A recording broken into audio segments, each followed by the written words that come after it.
Cool. So, what you drinking tonight?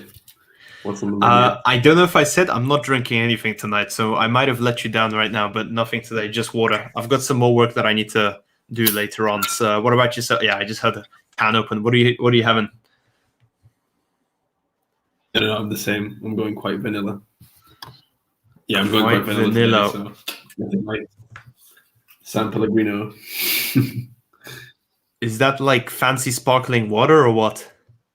No, it's like a orange juice. It's sparkling, so and it's Italian, so that's mostly why I buy it.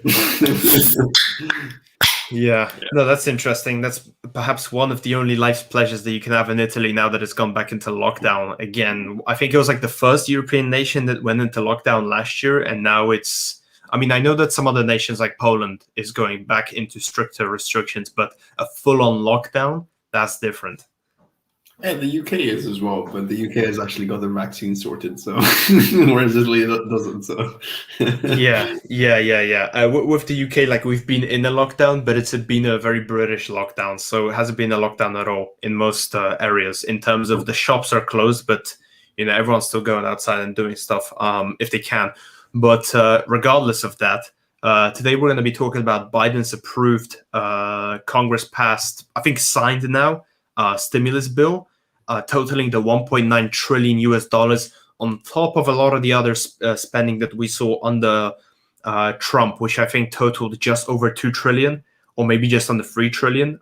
It was around the 2-3 trillion mark of discretionary spending, I believe. So that is spending essentially, done by the government, fiscal spending as opposed to automatic stabilizers, which are, for example, unemployment benefits as were without any changes in policy, right? So what Trump did was he put more cash into the economy, increased these benefits instead of the other. But an automatic stabilizer, might be something that, a recession happens, someone goes into the unemployment benefits, and that's extra spending per person unemployed. That's the automatic stabilizer, right? That's not a change in policy. That's just how the policy was set up before. But yeah, will it cause inflation? That's kind of what we want to talk about. A lot of people are speculating whether it's going to be 1.9 trillion or 1.2 or, maybe a bit less. One graphic that I'm going to be showing now is from the UniCredit. I'm pretty sure I mentioned them and their analysis last week or maybe 2 weeks ago. And this is a bit of an old article. This is from the 10th of February. And so back then, this actually showcases, just quickly to mention, discretionary spending. But if we see here, they accounted for an expectation of 1.2 trillion in US measures. So what we see here is actually a bit less than the stimulus that has come to pass. What does that mean? When it comes to inflation and, is it going to be causing inflation? Here on the left, what we can see is essentially the American approach to the output gap at hand, right? So, for example, here, the output gap supposedly is calculated to be just under 1 trillion US dollars, whereas the spending is much more, right? This is, I think, like I said, the total spending of the US. So you have to add the 700 billion, which they assumed were not going to happen. It's like, if I correctly understand it. So whether this is like, I think, 2.3 trillion, actually, you want to go to the top of the chart, right? So you want to imagine this red bar being, just about 3 times as large as the output gap, right? And so what we might assume here is fiscal overkill. Essentially, if this money gets into the economy and people start spending all of it, you might have fiscal overkill and a certain high degree of inflation, right? Because not only has it, quote unquote, plugged the output gap, it has gone above and beyond, right? Just as we look at the discretionary spending as well as the automatic stabilizers here in the US. What is more, actually, there was an interesting debate between Larry Summers and Paul Krugman on whether or not this is going to be inflationary. So, for example, Larry Summers did showcase the argument of what we see here in terms of it being a bit of fiscal overkill, especially if all of this gets into the economy now, for example. Another approach, or essentially the argument against it being extremely inflationary, is, for example, the idea that people won't be spending.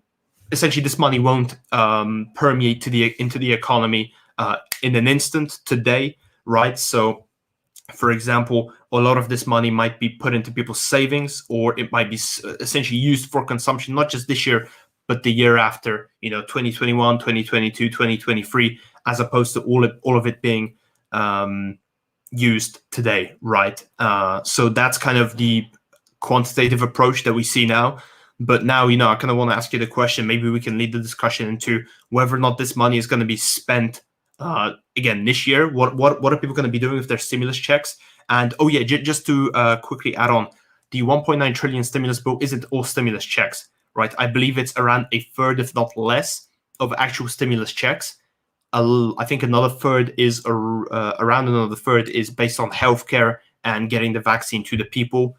And then I think another third, this is very roughly speaking, I'm not specifically, I don't remember, but another large third was based on COVID proofing, essentially schools and other areas. So a bit of like an investment in the sustainability of business and education, this, that, and the other for the future. But yeah. First, I think people are just going to spend it straight away. I mean, the inflation might come not in consumer spending, but it might come in people buying stuff on eBay or people buying stocks. And so what I think happened with Trump's tax cuts is that it wasn't inflationary on Main Street, but it was hugely inflationary on Wall Street, because all of the benefit and the money went to helping companies, and so that went to the stock market. So I think that's a distinction that would be interesting to make, to see like what's happening to the Main Street prices and then what's happening to the stock market. Because if everybody starts buying GameStop, then that money isn't going anywhere. It's just building up.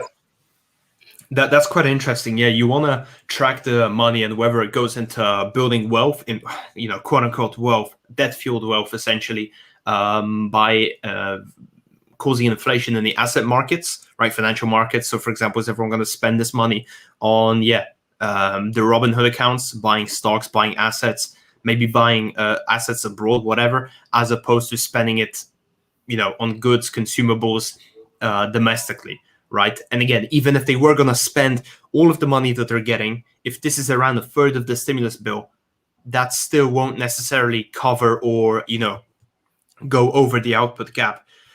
What is then also interesting, and what you actually brought up now, is the difference between the tax cut and a discretionary fiscal stimulus, right? Do you want to kind of expand on that?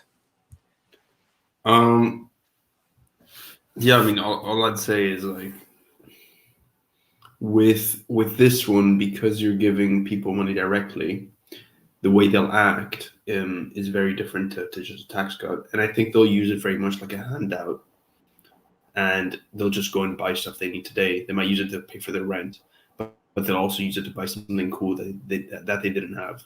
I'm not sure that everybody would actually save the money, but yeah. Yeah, right. No, that's interesting because, again, you're right. When it comes to a tax cut versus like just discretionary fiscal stimulus, for a tax cut, you need production and you need output, right, for you to benefit off of it. So I guess in today's times, a fiscal stimulus like this, especially when it comes quite literally in the form of a handout, you might just get more consumption as opposed to, I don't know, other ways that it could be spent or, saved instead. What is also then interesting, and what I think proves an interesting point in the debate of this recession that we're in, or specifically this COVID crisis, in terms of like the output gap. Obviously, output gap, that's kind of defined as the difference between potential output, trend output, and the output that we're on now, for example, right? And the difference between quote unquote what we could be on versus what we are on now because of a recession, because of structural problems, stuff like that. What I think might be problematic here is that we don't necessarily have an output gap as much as we have suppressed output, right? So we could talk about this output not being an output gap, right? It's not like productivity was destroyed. It's like suppressed output, such that as soon as businesses are allowed to open up again, this output will be unleashed. There isn't as many jobs that have been destroyed as opposed to temporarily laid off. I do remember that this was actually a very, very big difference in the job losses that we saw in March and April of last year, when in the US specifically, and the claim for unemployment benefits was as a result of, I think at the beginning, it was 20% permanent layoffs as opposed to 80% temporary layoffs. So again, this is more of like the kind of suppression of output as opposed to the output gap, right? What do we really need to spend that amount of money to seal the gap, as opposed to allow the permit the economy to open up through vaccinating this, that, and the other, for the output gap to kind of seal itself? Because again, this output is suppressed, not just destroyed in some cases, right? Yeah, but by suppressing it, it's going to decay, right? Because if you're suppressing it for 1, 2, 3 months, some businesses will be fine, some of them will fail. But now, because it's gone on for almost a year, and it's going to go on for more months because of new strains, and then they'll have to close down things, and the vaccination might not work. I think that's why they need to get this extra money. Yeah, no, that's interesting. That's what I thought of as well. It's like, how long is output suppressed before it is like destroyed, right? The productivity is destroyed because businesses aren't able to just sit closed and wait. And that's why in the UK we've got like furlough or something, right? It's just so that this output stays, or the potential productivity for, potential output and the productive capacity, that's the best way to put it, stays there, at least suppressed. But it doesn't get destroyed, right? People don't shut down their businesses. But again, month after month of this lockdown, of this whole pandemic, that's exactly what's been happening, right? And that's just the kind of, that's how business is. Yeah, sure, you can furlough to a certain extent, but I do know that the government isn't paying 100% of the costs and 100% covering 100% of anything, right? It's up to a certain percentage, such that, they can keep the business afloat and they're on paper for some time, but it doesn't necessarily save the productive capacity for, in the UK, we've been in the lockdown for a year, right? So some businesses have had the cash to survive and have had the contract flexibility of its workers to minimize its costs, but not necessarily just, sit there and wait. Yeah. I think it must be quite a tough one for the Chancellor. But I think the Chancellor has been quite, in the UK at least, has been very creative with the solutions compared to other places. And I remember April, I think it was, and the Chancellor was like, let's put all this money forward. And I thought that was a very big difference compared to the 2008 recession in Europe, especially because in Europe, the response to a crisis had been very much austerity. Whereas this time around, it's been very much, let's try and subsidize and help people. And I think that was a great move, because otherwise you get the social lashback. The government isn't helping me, but that's I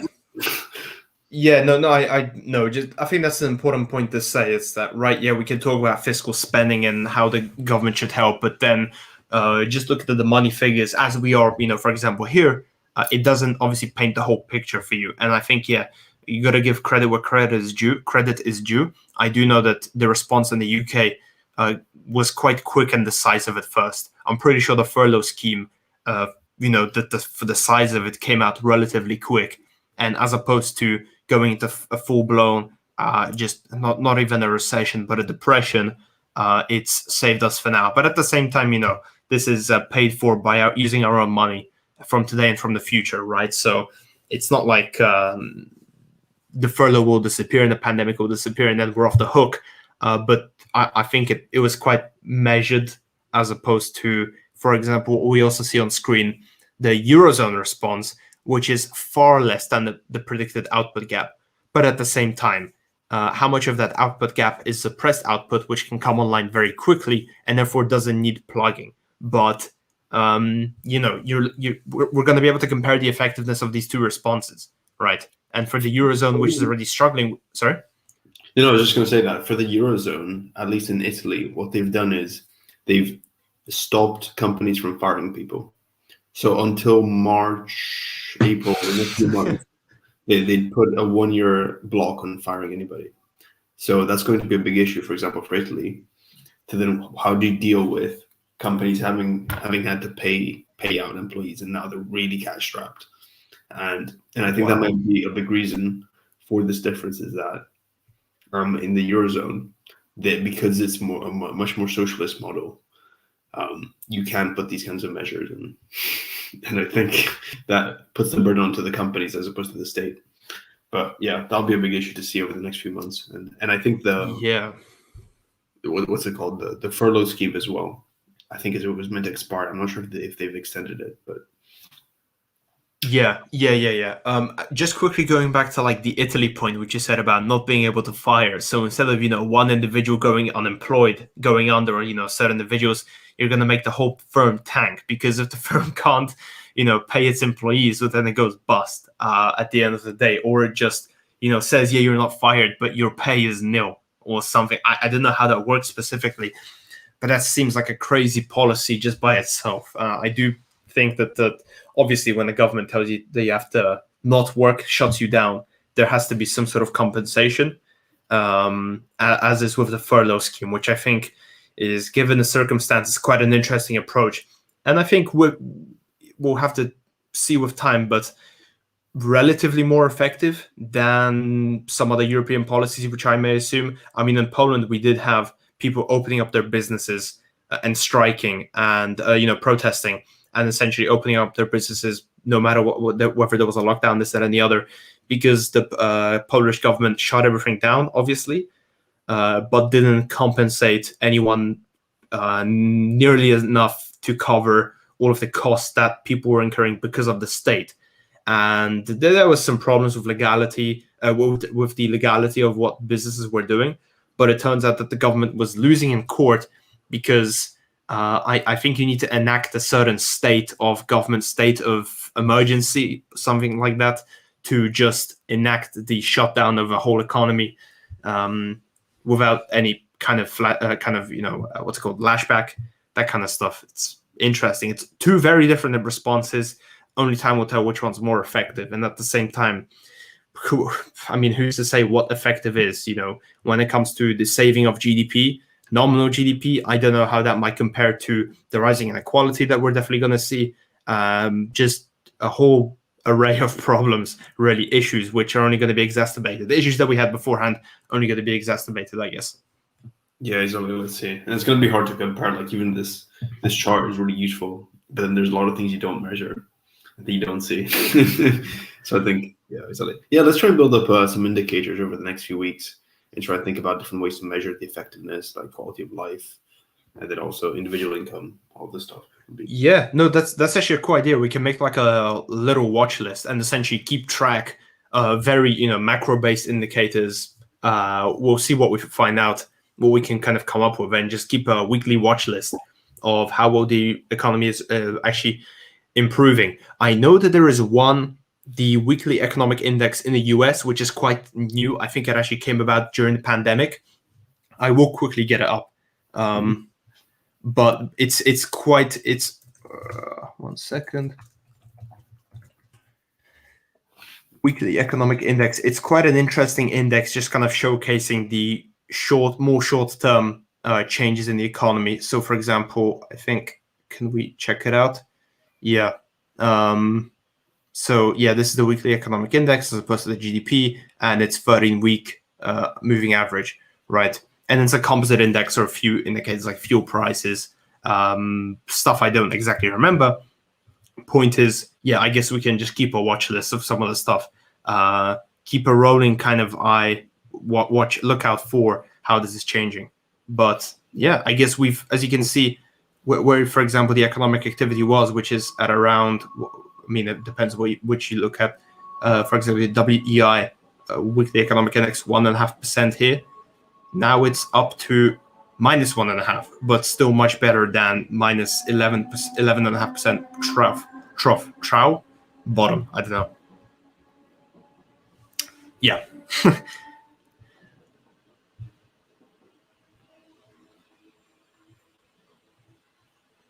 Okay, he has left. Max has left. Yeah, right. Hello? Okay. Yeah, you disappeared. I was like, I said, okay, I finished what I was saying, and it was just silence. I was like, okay, what do I come up with? I don't know. Okay, now you're back. I think we can quickly talk about some GameStop news, which, GameStop rebound. That's a good way to put it. So obviously, a bit of a running joke that we had earlier, and I think even on one of my own private podcasts, I made fun. No, I think it was on this one as well. when GameStop went to the moon, the only moon indicative thing we could see was the M on their price chart, right? But now it's been starting to climb back up, and it's been relatively more steady, persistent than was its previous. I mean, I don't know what you want to call that, but yeah, just crazy astronomical rise. Some news came out essentially that a new guy was appointed as their someone to drive their e-commerce strategy, and so I mean, we can quickly search that up. I can say who they hired. Ryan Cohen, or these are at least leads. Give them all your data. Yeah, I'm just giving the. Okay, they don't know my data. I'm clicking, nothing's happening. But yeah, anyways, GameStop surges on report that Ryan Cohen has been tapped to lead their e-commerce strategy, right? So, whereas a lot of the previous criticism for GameStop was the fact that it is a brick and mortar games shop which has a future. Never mind, not only has not got any future, it's going to go bankrupt. Now the narrative has got potential to change, right? This doesn't mean that GameStop is going to suddenly come back, make a rebound, and in terms of the stock price and the business, but at the same time, it maybe prolongs its end, right? It doesn't die as quickly as people thought. But just a little note, quite interesting. Isn't it a bit late to pivot now? I mean, the pandemic was a massive opportunity to pivot. I guess now it's still relevant, and they should still do it if they haven't done it yet. But I don't know. It seems to me like, sure, you can get some new expert to come in who's very good at this kind of stuff, but it might also just be a move, because I can also hire an expert for 1 million per year, and then I get my stock price to quadruple overnight. My shareholders are going to be happy. The board's going to be happy. Like, it's a great move. It might not actually change the company, but so yeah, I guess enough about it, but that's just what I would devil's advocate take on why they hired. Yeah, no, that's completely fair. I guess people are riding on the hope that this is very positive news, and I guess not only is it positive news for the company in terms of maybe incremental, maybe important fundamental increases, but at the same time, there are still some short positions on it. So, for example, we can go on it's the squeezesquoze.com, and the short interest is actually 18% of the float. Okay, that's very interesting.